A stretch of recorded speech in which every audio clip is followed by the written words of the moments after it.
আসসালামু আলাইকুম। আমার নোয়াখালীর অডিয়েন্স বন্ধুবান্ধব আপনাদের দোয়া ও ভালোবাসায় এবং কি আপনারা শেয়ার লাইক কমেন্ট করছেন বিদে মোবারক ভাই নোয়াখালীর যে এডিট থেকে ভিডিওটা দিয়েছি মানি ব্যাগের একটি ছবি সহ পোস্ট করছি, ওইটা হচ্ছে প্রায় 5K হয়ে গেছে। আমার একটা পোস্টে 5K হয়েছে এবং কি প্রায় 65 জনে আমার মনে হয় কমেন্ট করছে। তো ইনশাল্লাহ এই যে মানি ব্যাগটা পেয়েছে এবং কি মানি ব্যাগের ভিতরে কী কী ভাইয়ের সাথে আমি 2 মিনিট কথা বলবো আলাদা। ভাইয়ের সাথে মিললে আমি আবার ভিডিওতে আসবো, আসি আপনাদেরকে জানাবো রেজাল্টটা। এই যে ভাইকে আমি চা খাওয়াচ্ছি আমার ভালোবাসার থেকে। ভাই ভিডিও দেখে আসছেন না?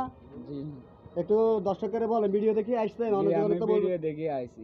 কিন্তু আজকে যদি আপনি না আসতেন আমি মানি ব্যাগটা কিন্তু ওসি সাহেবকে দিয়ে দিতাম থানায় যেয়ে, আপনি ওইখান থেকে নিয়ে আসতে হইতো। আপনি কি রাগ করছেন এই কথাটা শুনে? না, না। কেননা আমি আপনাকে ফোন করে বলছি যেহেতু এই মানি ব্যাগের জন্য এর আবার মামতো ভাই একজন আসছে, ওরা 2জন বসে রয়েছে বাবুলের দোকান পশ্চিম সোনা দিয়ে ঠিকানা দিছি যেখানে আমি থাকি। কিন্তু আমি আগে এখানে থাকতাম বাটাসারিয়ার দোকান, এই দোকানটা একটু পরিচিত, এই জন্য এখানে বসছি। আবার আমি এর আগে মানি ব্যাগে কী কী ছিল সব কিছু ভিডিওর মাধ্যমে আমি দিয়ে দিব। তো আমার অডিয়েন্স আপনাদের ভালোবাসায় বাইকে পেয়েছি। ভাই আমার খুবই এলাকার, আমাদের পুরান বাড়ি জানা মিয়ার বাজার স্বর্ণকার বাড়ি।